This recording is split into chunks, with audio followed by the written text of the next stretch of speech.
O minério de ferro está na mesma toada do petróleo, né? Com muita volatilidade e uma expectativa de que pode ir muito mal e pode ir muito bem também. E mesmo pacotes de infraestrutura gigantescos, por exemplo, como os Estados Unidos vão fazer, não afetam o mercado brasileiro porque a gente não vende para lá. Eles mesmo têm uma indústria de aço com insumos diferentes. Nós vamos falar mais um pouquinho sobre esse mercado, expectativa para isso, com o Jansen Costa, que é sócio fundador da Fatorial Investimentos. Acordou cedo, já está até no escritório para participar aqui com a gente no Money. Bem-vindo, meu cara. Bom dia.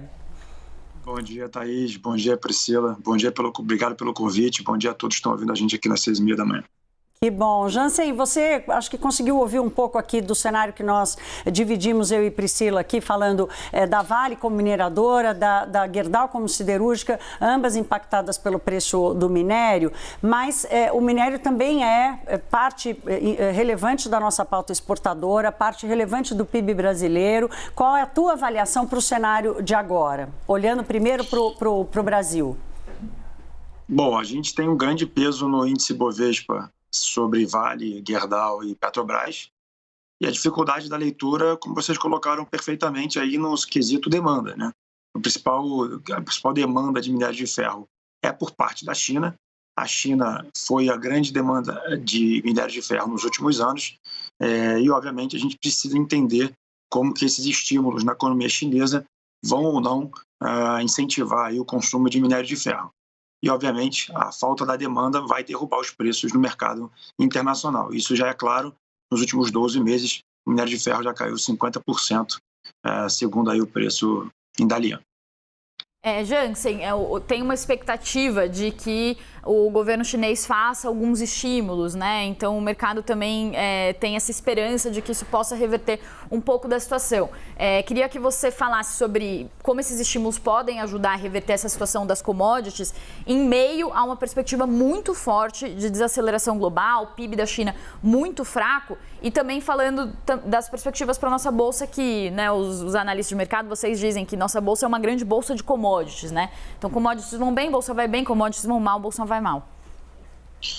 Bom, vamos lá. Começando pela China, a gente tem a dificuldade de entender a demanda do país. O país ele se encontra num cenário diferente do mundo no quesito crescimento. A gente espera que a China sofra ali um incentivo por parte do governo para o aumento da demanda do minério de ferro. Isso pode aumentar ali os projetos de infraestrutura e poderia dar um alívio na pressão de venda do preço do minério de ferro.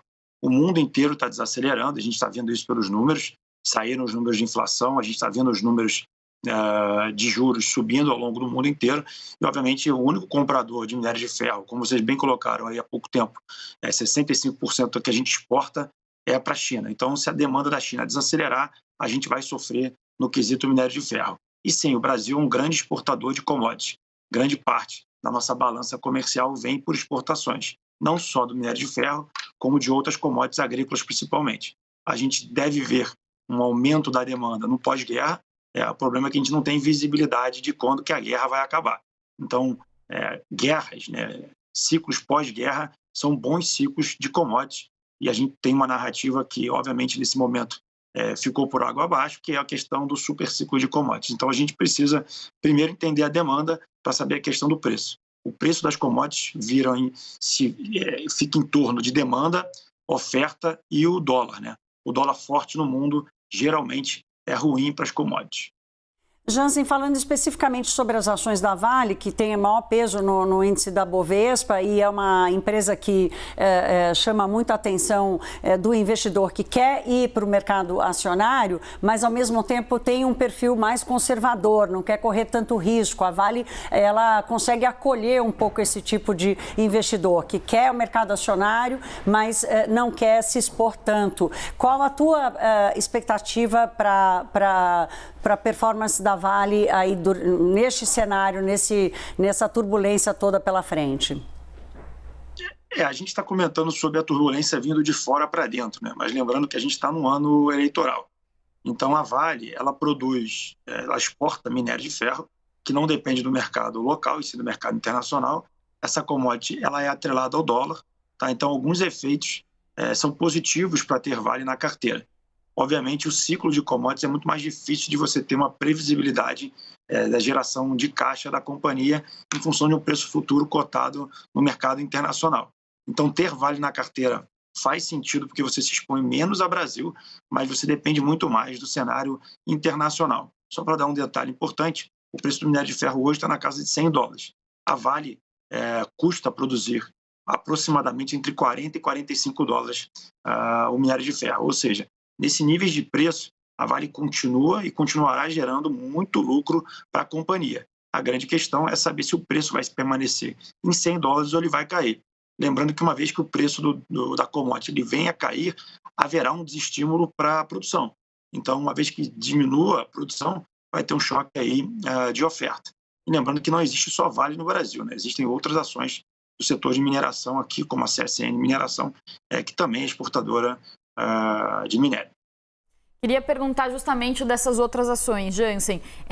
Qual que é o setor hoje que você enxerga na Bolsa que pode ser um bom caminho aí para o investidor em meio a essa turbulência? Ou não tem setor nenhum na Bolsa, o jeito mesmo é ir para renda fixa? Boa pergunta. Geralmente, quando a renda fixa está com juros elevados, a Bolsa está em níveis mais baratos, né? Então, essa relação ela é inversa. Ou seja, quanto mais sobe a taxa de juros no Brasil, mais a Bolsa vai cair. Existe um setor que ganha nos dois cenários, né? Que são o setor de bancos. Mas, dificilmente, você vai ter um setor performando muito bem frente a um cenário tão difícil que a Bolsa de Valores apresenta hoje. Então, sim, acho que o setor de commodities é um setor importante para você ter na sua carteira, dado o peso que a gente tem no Brasil, petróleo, mineração, siderurgia, mas bancos também compõem bem uma carteira do investidor. Quanto mais diversificado ele tiver, menos risco ele vai correr. E aí isso fica aí a minha recomendação.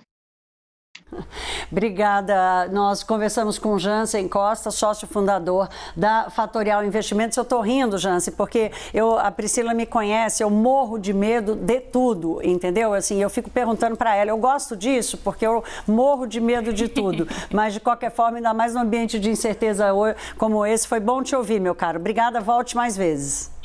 Obrigado. Se você precisar, procure um assessor de investimentos.